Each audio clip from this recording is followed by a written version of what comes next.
हिमाचल प्रदेश में स्पीकरे लीधु छे मोटू action. भाजपना 15 धारासभ्योने speaker द्वारा सस्पेन्ड करवामां आव्या। जयराम ठाकुर, जनक राज सहित 15 धारासभ्य थया छे सस्पेन्ड। विधानसभामां हंगामो करवामां आव्यो हतो भाजपना धारासभ्यो द्वारा अने ए ज हंगामो करनार भाजपना 15 धारासभ्योने कराया सस्पेन्ड।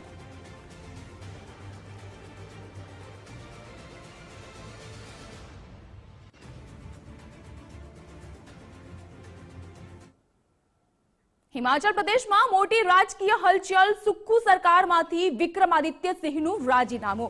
विक्रमादित्य सिंहे मंत्री पद परथी आपी दीधुं छे राजीनामु। आगामी पगलुं आवनारा दिवसोमां नक्की करीश। आ प्रकारनुं निवेदन पण राजीनामु आप्या बाद आप्युं विक्रमादित्यए। जनता माटे अघरा निर्णयो लेवा पड़ता होय छे अने मैं ए ज प्रकारनो निर्णय लीधो छे। परिस्थिति मुजब निर्णय करीश। आ निवेदन पण आप्युं विक्रमादित्यए। मैंने हमेशा से ये बात कही है, मेरे लिए पद महत्वपूर्ण नहीं है, मेरे लिए कैबिनेट बर्थ महत्वपूर्ण नहीं है। For me the most important thing is the relationship with the people of Himachal Pradesh, और वो किसी पद से नहीं आता है, वो एक विश्वास लोगों के साथ होता है। मगर जिस तरीके की व्यवस्था पिछले 1 साल के अंदर सरकार के अंदर रही है, उसमें जो घटनाक्रम हुए हैं, जो विधायकों के साथ कहीं ना कहीं अनदेखी हुई है, कहीं ना कहीं जो विधायकों की आवाज को दबाने की कोशिश की गई है, आज उसका परिणाम है कि हम इस कागार के ऊपर जो है वो खड़े हुए। जो पिछले ये घटनाक्रम प्रदेश के अंदर पिछले 2 दिन के अंदर हुआ है, इसकी वास्तविक परिस्थिति मैंने हाईकमांड से बात करी है, श्रीमती प्रियंका गांधी वाड्रा जी से बात करी है, नेशनल प्रेसिडेंट से बात करी है, और जितने भी पार्टी के आला हाईकमान है उनसे बात करी है। The call has to be taken by the party high command. उस पे मैं उस चीज पे मैं नहीं जाना चाहता हूं, क्योंकि वो मेरा डोमेन नहीं है। जिसकी वजह से ये सरकार बनी प्रदेश के अंदर, उसकी मूर्ति लगाने के लिए 2 गज जमीन इनको माल रोड के ऊपर नहीं मिली। This is what respect this government has shown to my late father. इस तरीके की जो चीज हुई है, हम इमोशनल लोग हैं, इमोशनल।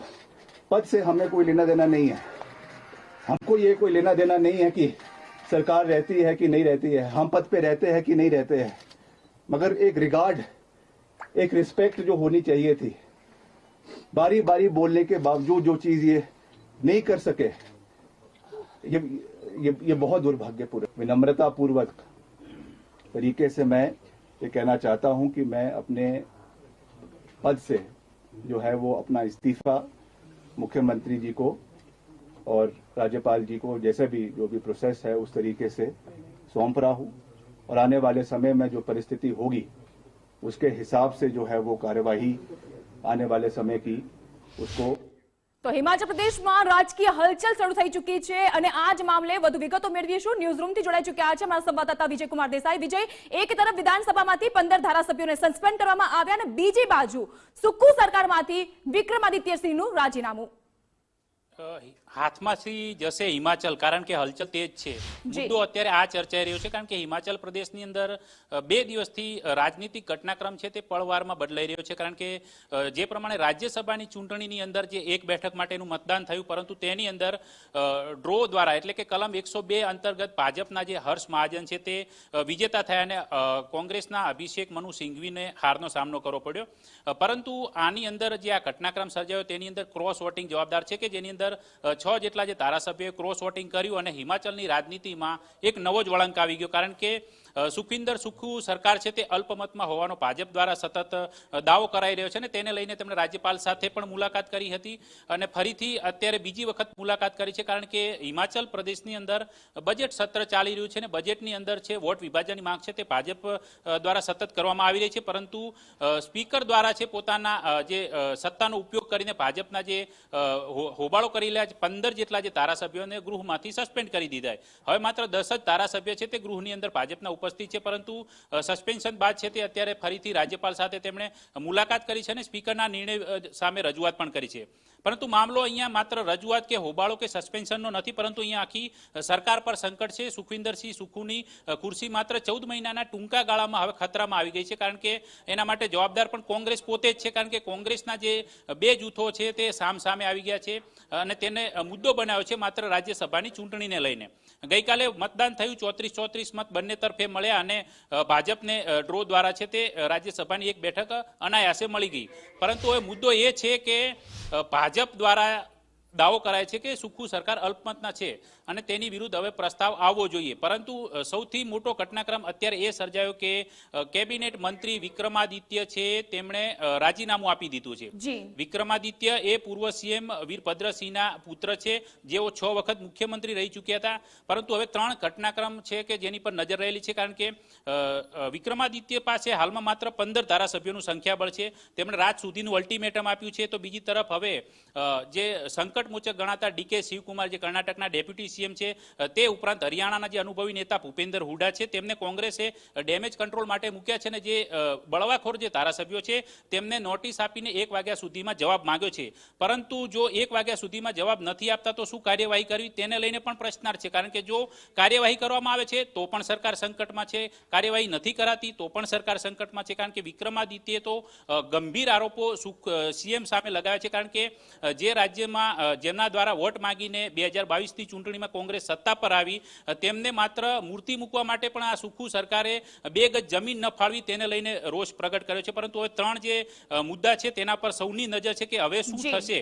સૌથી મોટો 3 જે મુદ્દાઓની અંદર ટૂંકમાં આપણે વાત કરીએ તો ભાજપ હવે 21 ધારાસભ્યો સાથે જો વિક્રમાદિત્ય ભાજપ સાથે આવે છે તો પાર્ટીની બહુમતની દોડે પક્ષાંતર તરફ લાગુ નહીં પડે, તો તે રીતે પ્રતિભાસિંહ ફરીથી હિમાચલના મુખ્યમંત્રી બની શકે છે.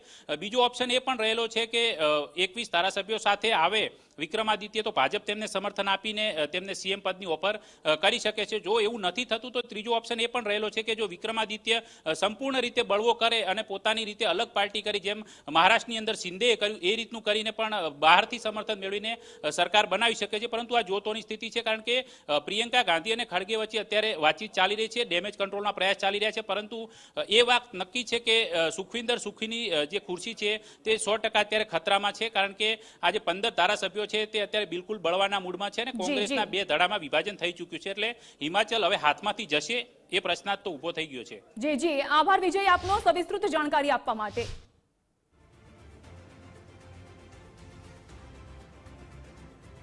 कोई काम नहीं किया। कांग्रेस के अपने विधायकों को इतनी मुश्किल 1 साल के अंदर हो गई कि बड़े और झूठे वायदे करके जब आप सरकार बनाते हो तो जनता को सामना करना बहुत मुश्किल हो जाता है। और आज कांग्रेस की हालत ऐसी हो गई है कि जहां जहां बड़े और झूठे वायदे किए वहां कांग्रेस मुकरती नजर आती है और इनके विधायक इनके से भागते नजर आते हैं। ऐसी क्या मजबूरी थी कि मात्र 14 महीने के अंदर इनके विधायक इनका साथ छोड़ गए। एक बड़ा कारण यह भी था कि एक गैर हिमाचली को टिकट दिया गया और हिमाचल के लोगों को ये पसंद नहीं था।